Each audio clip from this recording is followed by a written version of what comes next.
Ազբեստե տանիքները, խողովակները եւ առհասարակ ազբեստը աշխարհի շատ երկրների համար քաղցկեղ առաջացնող խնդիր է դարձել։ 2000 թվականին Եվրամիությունը արգելեց ազբեստի կիրառումը եւ առաջարկեց հետեւել իր օրինակին։ Խնդրի հրատապությունը ընդունում են բոլորը, բայց ազբեստի վտանգավորության եւ կիրառման արգելքի շուրջ քննարկումները որոշ երկրներում դեռևս շարունակվում են։ Ռուսաստանում օրինակ, որն այսօր ազբեստ արդյունահանող գլխավոր երկրներից է, չբացառելով նյութի քաղցկեղածնության փաստը, շատերը վստահ են, որ ազբեստի տարբեր տեսակներ ունեն կենսաբանական տարբեր նշանակություն։ Քրիզոտելայինը ըստ նրանց ի տարբերություն հարավաֆրիկյան կապույտ ազբեստի պակաս վտանգավոր է։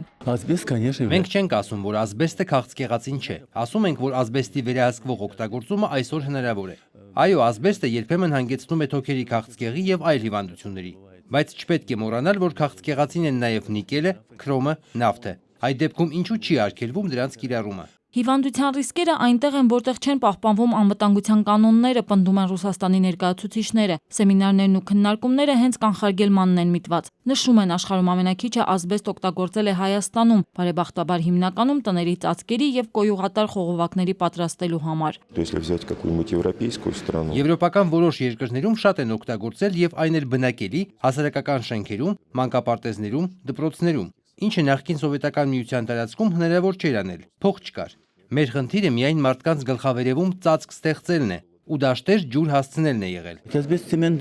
Եթե խոսենք արգելքից, ուրեմն Հայաստանում շատ շենքերի տանիքներ պետք է քանդվեն, խողովակներ պետք է հանվեն, ուրեմն դրանցից պետք է հրաժարվեք։ Իսկ Հայաստանում դեմ չեն հրաժարվել ազբեստից։ Առողջապահության փոխնախարարը ափսոսանքով է նշում, որ հիմա էլ առանց գիտակցելու շինարարության մեջ հաճախ օգտագործվում է այդ վտանգավոր նյութը, մինչդեռ փոխարինման կարիք ունի։ Ազբեստոս հիվանդությունը մեր երկրում 40 տարվա ընթացքում ոչ մի դեպք չի արձանագրվել, բայց դա չի նշանակում, որ իր հետևանքները եւ ազդեցությունը բացահայտված չէ, որտեղ ինքը կարող է ունենալ բացարձակապես այլ հետևանք, օրինակ դա օնկոլոգիական հիվանդությունների մեծացումն է։ Հայաստանի համար հիմա գլխավոր խնդիրն ազբեստե նյութերը անվտանգով փոխարինելն է։ Կտուրներում մեծ քանակությամբ, մանավանդ մեր շրջաններում կան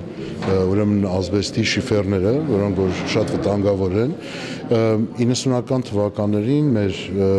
ցուրտ եւ մութ տարիների ընթացքում մեր շրջաններում ազբեստի խողովակներ էին վեցնում եւ այդ ազբեստի խողովակները այսպես փեչեր էին պատրաստում եւ տաքացնում էին տանը։ Ազբեստից լիովին հրաժարվելը մեծ ծախսերի հետ է կապված, գոնե կիրառումը հետզհետե բացառելը ու եղածից ձերբազատվելը կարծես մեր երկրի ապագա ծրագրերից են։ Հայաստանը վճռական է խնդրին պետական մոտեցում ցույց տալու հարցում։ Ազբեստի օգտագործումից հրաժարվելու համար նախատեսվում է մշակել հատուկ ծրագիր։ Աննա Գրիգորյան, Վահե Եղիազարյան, ժամը լրատվական։